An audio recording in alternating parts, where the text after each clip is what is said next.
ukuthanda ngaze ngithande sanele mina khululeka nabantu bami mina sonke lesikhathi yonke ngichaphaza nabantu bami mina angithandi ngoba ungilandela abantu into enza ukuthi ngikhiphe konke lokhu ukuba ukhulumile nami ngale ngoba sikhulume sayiqeda lento manje ungilandela abantu ufuna into ethi buka abantu ingakho ngizokuchaphaza ayibuyi anginandaba ngisho ngayilanda nomndeni wakini.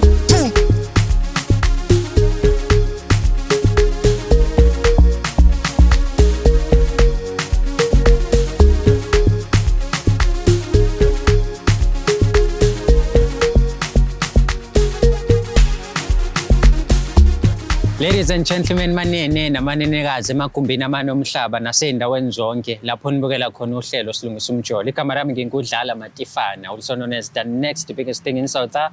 Uyazi ukuthi mesavela ku-screen sakho sokhuluma iy'ndaba ey'ningi ey'hlukahlukene ezithinta umjolo. Mhlampe nawe uney'ndaba zakho ofisa ukuthi sikhulume ngazo kulula kakhulu ongakwenza u-email us umjoloshow@gmail.com. That is umjoloshow@gmail.com. Ungakhohlwa-ke subscribe, ulike, phinde futhi ushare i-channel yakhe ebizwa ngokuthi Umjolo Show. Before we begin, let me remind you ukuthi the show is proudly sponsored by EasyBet. You can register and bet using our promo code Umjolo. That is UMJOLO. Yona promo code oyisebenzisayo each and every time ungena kwi-website yaka EasyBet noma ubetha using their app. Eceleni kwami kunomfethu esinayo njengamanje sokhuluma naye just to find out ukuthi yini embeka la nanokuthi indaba yakhe hamba kanjani. Kodwa before futhi asiqale singene kahle uhlelo siliqale ngomkhuleko amakhanda abheke phasi sisho kanye kanye uNkulunkulu kaMatifana sihawukele masenze njalo izinto zethu ziyokhanya zibe zinhle when isikhathi somjolo mntaka baba khamba kahle ngamahle futhi ngiyaphila mfethu ubalo kunani namhlanje usanele bafo mkhize sanele mfethu khamba kahle angihamba kahle mfethu yini ekubeka lana cha mfethu la into engibeka lana mfethu nginenkinga sure inkinga enginayo nenkinga ukuthi ngumuntu ohlala emakhaya okay ngihlala emakhaya nje ekhaya kwamaphumulo. Alright. So ekhaya kwamaphumulo kanje na kunentokazi yakwaMchunu. Intokazi kaMchunu. Manje intokazi kaMchunu kwakhona isikhathi sokuthi ke umfana nami ngiyakhula mengizama ukuthi ngikhulise ngithole ngikhulise kahle. Manje ishe enginayo ukuthi ke lentombazane le since sifunda emabangeni aphansi sifunda sonke nawo sinyuka kwaze kwabe yahamba yofunda eThekwini. Ukuhamba kwayo isihamba iyofunda la eThekwini ukuthi ke ngathi khona into esengayiboni kahle makhona ukushintsha sekushintshile ikona. Yeah. Okay. Lengane le uthi nisuka ndawonye kwamaphumulo. Asisuka ndawonye. Nikhule nje kuyintombazana oyibukayo indlela ephila ngayo wayithanda wazi wayi-approach uyitshela ukuthi mntana umuntu ngiyafisa uzovusa umuzi kaKhabazela. So mengabe ukhuluma nayo navumelana naze nathandana. So mengabe nithandana ke kwafika isikhathi sokuthi yona ize ngapha eThekwini. Wena wasala emakhaya noma nami ufana babili? Mina ngasala emakhaya iyona yakwazi ukuthola isikole eThekwini yakwazi ukuthi inyuke izofunda. Okay. But uveza ukuthi sekushintshile manje kusafani nakuqala. Take me through. Yini le kade iyona emakhaya ethe meyabe ifika lapha eThekwini? So ubone ngahlambe meyabe ibuyele emakhaya ayiseyona into yazi iyona. But bengibeka nje amafushane lo muntu ushintshile nje kakhulu. Ushintshile. Nami into kade ngingayikholwa kodwa sengize ngayikholwa ukuthi ushintshe ngempela. Lo muntu leyana bo umuntu esifazane emantombazane asemakhaya uyawazi nawe ukuthi abuhle manje bekuyintombi nje kwabhlukwe lo muntu esifazane bengaqoka isidala. Into esibhlukwe ekhanda bengagundi. Ekhanda. Kodwa manje uthe udade ngoba yena umuntu owazi into zama technology kakhulukazi. Uthe ngitshengisa ngelinye ilanga engiqwashisa ngayo ngingayiboni lento futhi ngimphikise nami ukuthi ayikho into eshoyo. Sure. Athi mayibeka futhi ayimphikise ayikho into ngichazela yona mina angiyiboni kahle. Hayi angitshengisa sengiyibuka ke lento lena senginothisa kahle usayi. Lo muntu lo ngaphela umuntu ubuzo ngempela uye ngempela. Awazi nawe ubuka into uyibuza iphendula uyiphikise futhi hayi akusiye uye akusiye uye ngibona ngempela ukuthi hayi uyena lo muntu lo and usegqoka amabhlukwe leThekwini ngizwa kuthi umkhuba sekunalo umkhuba lo obechaza zabathi uMantozana sayakwazi uba alokhu njani abendawonye athandane omabili. Kuthiwa ngathi wona umkhuba wenzayo lethi manje ngifuna ukuzozwa ngaye ngakho ngibona le show ngizokuzwa kahle noma ngibe neshow into engiyikhuluma ukuthi lento ngabe yayenza ngempela ngoba ngempela ngiphula umoya. Omunye umuntu angabuza ukuthi yini indaba udecide ukuthi uzokhuluma la kwi-show, yini mhlawumbe umuntu obo-serious ngawo ubumbona ongamenza umfazi ngelinye ilanga, ithini iplan yakho obunayo noma mhlawumbe uyaziwa nasekhaya ukuthi ngiyeza ukuthi wena usisi wakho okutshelile ngayo but kuyaziwa kubo ukuthi niyathandana yonke leyo nto? Ekhaya ngasho umuntu owaziwa ngoba nakubo sike savela ekhaya. Sike savela ekhaya senza lento ukuthi nje sambe kuyomisa idu khomba khona ukuthi usekhona umfana lapha ukhona kule ntombi leyana. Ke savela kuba singavelanga nje ngento engana mhlawumbe ngomoda mesekucaca ukuthi ukhona umfana wakwamkhize khona lapho ubikile khona. Yani yini ebamba ukuthi ugcine ngokumisa idu kuphela mhlawumbe ungakolobola? Wena bhuti into yabanga ngalokho ukuthi ngaqhubeka ngilobole naye ngasho ukuthi bese nakho ungimisa ngithi ngifuna ukuqhubeka bengixoxa naye athi kimi ngithi ukuma kancane kukhona izinto ezitambambile nasekhaya benakho ngiqwashisa bathi awukume kancane indaba ukuthi uqhubeke naye ngingazi nami ukuthi indaba kanti bona ngathi cha ngisebazi mina ngingazi khona ayiqhubeka ngaphambi kwami mina ngingazi. Yeah, usubonile ukuthi ungathi khona ongakuboni kahle, uyakhuluma naye uma ukhuluma naye utheni ngalolu daba noma into eningakaza nayikhuluma nje beniqala ukukhuluma ngayo manje? Wena udaba ngiqanga mama ngisike ngahlala phansi ngakhuluma naye ngoba bengizama umtshengisa ngezenzo angakuboni lokho abone lento engikhulumayo angithandi ngoba bebona kwesinye isikhathi bese ngasafana kuqala bebuya nje ekhaya ngibona ukuthi ngimjabulele because bebuye emakhaya beba yenye into. Yeah, beba yenye into nje yaphenduka kube intombazana abe kahle. Eyobhlukwe ibhlukwe ndaqola ukuthi sidala kodwa manje lethe kunambonisa ibhlukwe yaqoka nje kahle yagunda futhi ugunda ngisho ekhaya. Manje yona ngithusa ngempela ukuthi ngempela into ufuna ubone phela iqiniso noma ngamanga. So mfethu lento ozoyifuna la ingakuphula inhliziyo ungaphatheka kabi. Mewukuthi ufika la mfethu uthola ukuthi ngempela umama uphila leyo mpilo, uzokwenza njani? Uzomforce ukuthi aqhubeke nawe noma uzohosha into usho hayi no uzamile izwe labuka but wakutshela ukuthi hayi uyiphilela lempilo? Futhi engayisho nje mina nami njengami nje umsizwa wami nami njengomfana ngizozama ngayo yonke indlela ukuthi ngizame ukuthi ngikhulume naye ngibone mhlawumbe yaboniseka noma akaboniseki lento ebeyiyona ngoba lo muntu esifazane futhi ngiyamthanda esifazane. Ngiyamthanda inhliziyo yami yonke nje bengifisa nje futhi ahambe ocacela ekhaya bengifisa umakoti wakithi ngoba isigcino kuyiphupho lambo kuyilelo. Kahle kahle wena amandla noma abakhona kodwa uyena tekblock ekuvimbe lokho ekubikela izitori ukuthi hayi no yithukuma kancane so wagcina ungakwazi ukuthi uhambe uyovela kubo ngokuphelele. Wena futhi into kanjani ngoba amandla mina ngifuqa amanga nje ngoba khona into engatohoza ngingasebenza futhi ngempela iminyakana ngisebenza kwakhona ukuthi amasenti ngiyawathola ngizomlobola nje kahle inkomo iphelele ngihlanganise kahle amasenti ngihlanganise nabafowethu ngihambe ngiye kubo ngiyovela uye nje lokho anithi hayi cha mana kancane kwaze kuyaba uza lethi umuntu ongabuyi ekhaya abuye nje bengamolidays leave. Yeah, but ungabuyi kwakhe communication efonini niyafonelana noma nakhona kufonini akusafani senifonelana nje? Nasefonini akusafana kuqala ngoba manje khona efonini bethemba sinokuthi masifonelana efonini sifonelana nje ngijada lunjani athi hayi umuntu ophilayo ngithi nami ngiyaphila nje kahle njengentombazane ejwayele ukuyibona mekubuza impela kade akugcina sikhulume nje kanjalo sonke kodwa manje akusafana senakho nje sebebamba ucingo ngathi hawu njani ntangithi ngiyaphila unjani ngithi hayi ngiyaphila ungaphela imizuzu sewena futhi ucingo sekwazi ukucisha yena wena inkinga leyo kufone wena ucingo sekwazi ukucisha ngabona ukuthi sekukhona inkinga esekhona. Uyazwa ke mbukela indaba yanamhlanje ihamba kanjani, hopefully sizolithola iqiniso sikwazi nokulungisa ke indaba yabo only if ilungiseka. Hlala la ukhona phuze lawo manzi lawo because njengamanje ngifuna ukuthi wehlise yabo njengoba ulibona nje nanti ulwandle lemva kwethu ligubha amagagasi kancane sikhona ke nathi kuzogubha indaba zabantu zothanda ungayindawo hlala la ukhona. Ahlala la sisi. Ngiyabonga. Kunjani mama? Ngiyaphila bhuti munjani? Ngiyaphila. Ngiyazi mina ungazi. NguMatifana umfowethu uyamazi Amanda. Nokuthi uAmanda ngizwe ngayo. Usanele. Ngixolise nje mhlawumbe ngokuthi ufike ngalendlela la kuthini. But besithunyiwe ubafu ukuthi asizokhuluma nawe on his behalf. because ukholelwa ekutheni ubudlelwane benu abuhambi neze kahle yabo. So usethi mhlambe mekukhona umuntu wesithathu ozongenelela uzomuzwa uzo-understanda nikwazi ukulungisa izinto because usezame kaningi ukukhuluma nawe but mekhuluma nawe kunokuthi kulunge kunalo nqamo i-communication ngisho ama-calls anisawa-enjoy menikhuluma nobabili.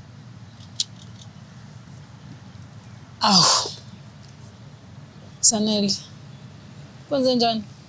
Ngabona amakhamera, ngabona abantu engingabazi. Kwenze njani Sanele? Indaba ababhalwe yimina ukuthi ngoba nginenkinga engifisa ukuyilungisa nawe la angazi noma izolunga. Inkinga? Sanele yani inkinga? Kunenkinga engifisa ukuyilungisa nawe.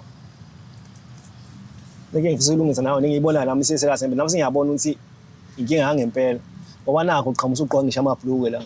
Sowaqhama amabhuluke eThekwini manje wena manga. Sowaguna ngisho ikhanda eThekwini manje. Yona impilo siyiphila le eThekwini. Wasanele. Yiphi inkinga ozama ukuyilungisa nami? Ngizolungisa impilo ilokhu ngolungisa inkinga. Yokuthi nenkinga le wena ngikwazi ukuthi emakhaya. Butomi usanele akakaza azazame lutho nami. Ngicela nje ukungabi kuhlaza phambi kwakho. Usanele azakhulume nami lutho njengoba ngitshela ukuthi ikhona into akayilungisa nami. Laza manje ukhuluma. Usanele ngikhuluma naye every day usanele. Ayikho into akayikhuluma nami ukuthi no Amanda wrong lana angitshele ukuze ngazi. Akukho. But namhlanje ungilethela abantu engingabazi anginazi ngale ukuthi akhulume nami usanele. Bengizoza emakhamereni kube ubukwazi hlala nami ukhathi ukhulume nami. Uhlulwe yini ukuthi uqale kumina before uze emakhamereni? Yini ekuhlulile? Uhlulwe yini? Uhlulwe yini Sanele? Uqale nini Sanele? Wangishela kanjani? Wangishela kanjani? Akushela ngomlomo. Yazi kuyangithusa bhuti wami lokho kwenzeka namhlanje. Ngoba usanele mina sishayene kwaze kwafika esigabeni sokuthi siyathandana kwaze wafika ekhaya kithi usanele. But namhlanje kuyangixaka usevele uletha amakhamera uletha abantu engingabazi ngale kokukhuluma nami. Usanele ngikhuluma naye every day mina akaze angitshela ukuthi khona oku-wrong. So yini eyenza ukuthi azagcina efaka abantu abangaka endabeni yethu sobabili? Okay, ngoba ngiyabona usanele ukusho ukuthi uthathukile nendlela akubonayo uyiyona because uyasho ukuthi akakwazi ngisho ukufaka amabhuluku. Uthi ubafulana wakhetha emakhaya because ebona ukuthi uyintombi ehlukile. Right?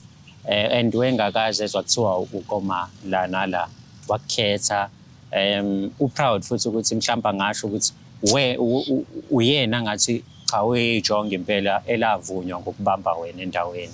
But manje into emkhathazayo ukuthi masufika la eThekwini ungathi ufike washintsha yabo impilo oyiphila emakhaya impilo oyiphila la eThekwini. Sanele yini ngishintshwe yini mina? Yini eshintshile kumina? Yini eshintshile ngami? Yini eshintshile kuwe? Yini eshintshile? Ithe mishintsha lonto Sanele uke wakuveza kumina mokhuluma nayo efonini. Uke wakuveza lokho. Awungaveza kanjani wena ukwazi ukucisha ama-calls ami engifonela? Last month ade nginawe last month mina. Ngahlala ngaze ngahamba nginawe. Wafika unjani? Awukazi uveze lutho. Ekhaya right ngiyahlonipha ekhaya. Wakusho imislingi. Ngiyahlonipha ekhaya ngeke ngigqoke ibhloko kodwa lapha eThekwini mina ngeke ngihloniphe umuntu. Angeke ngihloniphe mina eThekwini. eThekwini la. Uze ngane phela uzofunda wena. Ngizofunda. Uzofunda leThekwini. Yebo ngizofunda. Manje leThekwini yini engenza uma sewufika leThekwini? Sanele ebhuluka ngiyathi ngenaphi? Ukhuluma ngebhuluka?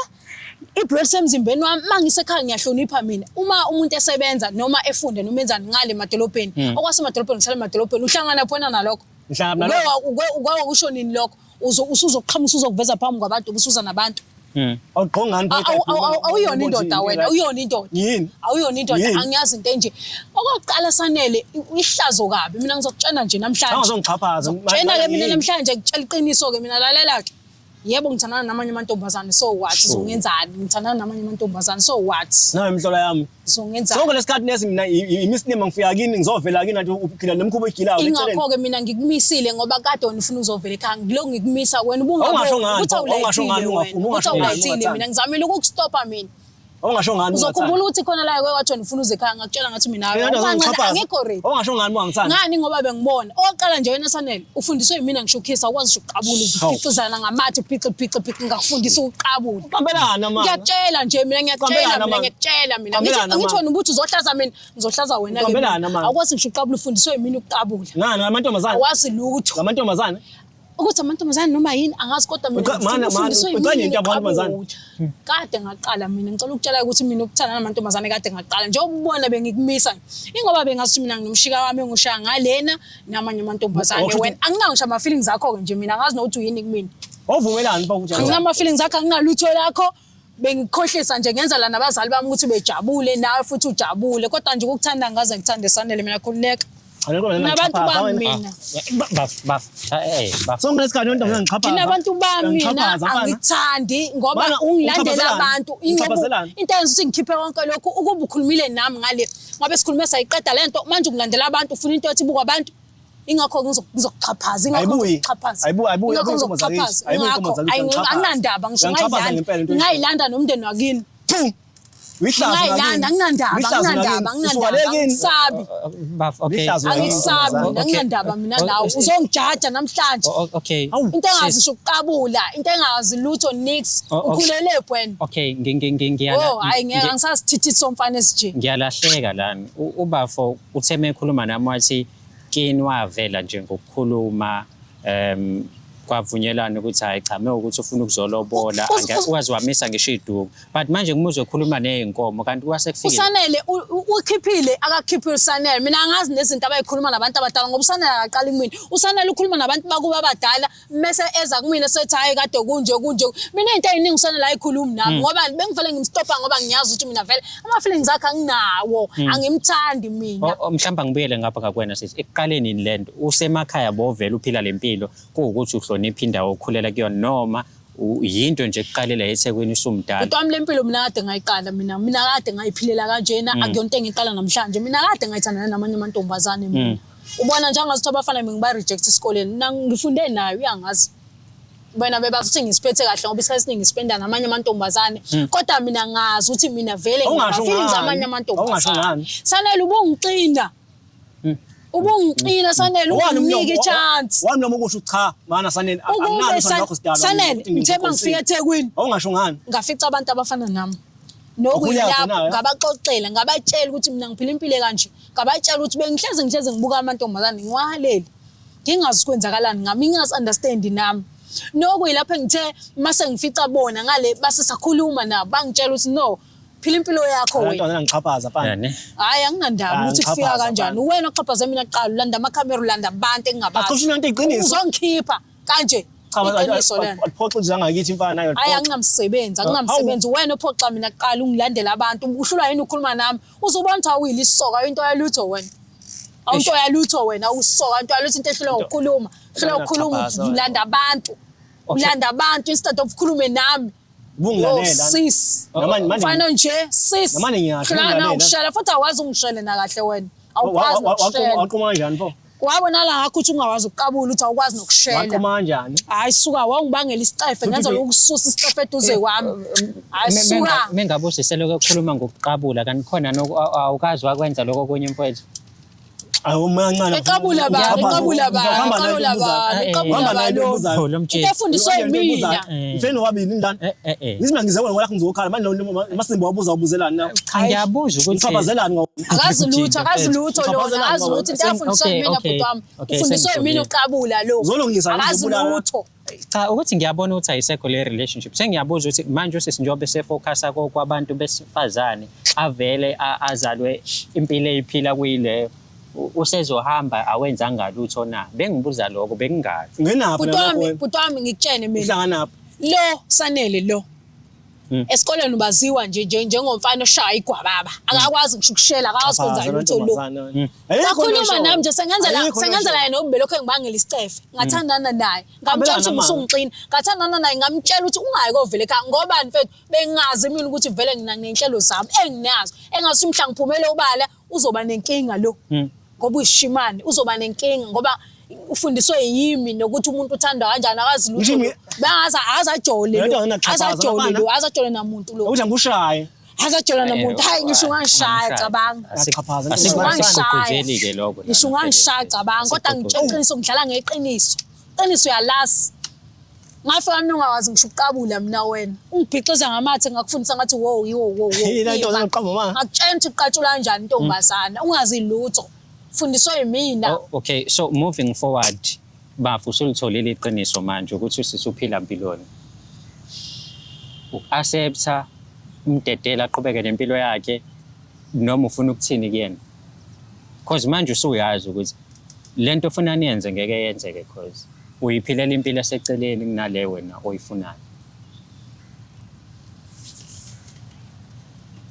Lapho into engayikhuluma nawe nje mina yazi njengoba eswele ukukhuluma nje akazi uzothini ngoba akakwazi ngisho ukushela ingakho engazi uzothini usele ngishamaza akazi washo ngoba uyacabanga ukuthi usazoshela kanjani usacabanga ngishela bani intombi usazomela ushele unaqhuma kanjani ngoba ngiyakushiya mina ngishiye phela uzokushiya mina ngiyayiqhubeka nempilo yami mina vele bengikwenza isilima so long vele ngakubona vele uyisilima lungile qhubeka nawe qhubeka nempilo yami uzoqhubeka futhi nawe qhubeka neyakho yani eish so dadewethu wena ubuplana ukuthi lento njoba seyize yavela kanje ubuplana ukuthi ubafu uzomtshela kanjani mhlawumbe ngokuhamba kwesikhathi mina bengazi ukuthi ngizomtshela usanele ngesikhathi sami nini bengazi ukuthi ngizomtshela usanele kahle ungekho abantu ungekho maningekho sikhuluma sobabili ngimyenza understand noma ubezongivumela ngithi ngizenzele into zami eceleni ngibuye ngize kuyena kodwa engangiyekisa into namanye amantoza ngoba angeke aze ngiyekise uyena mina yani ngeke ngize ngiyekise uyena mina sanele yazi ukuthi ngize ngeke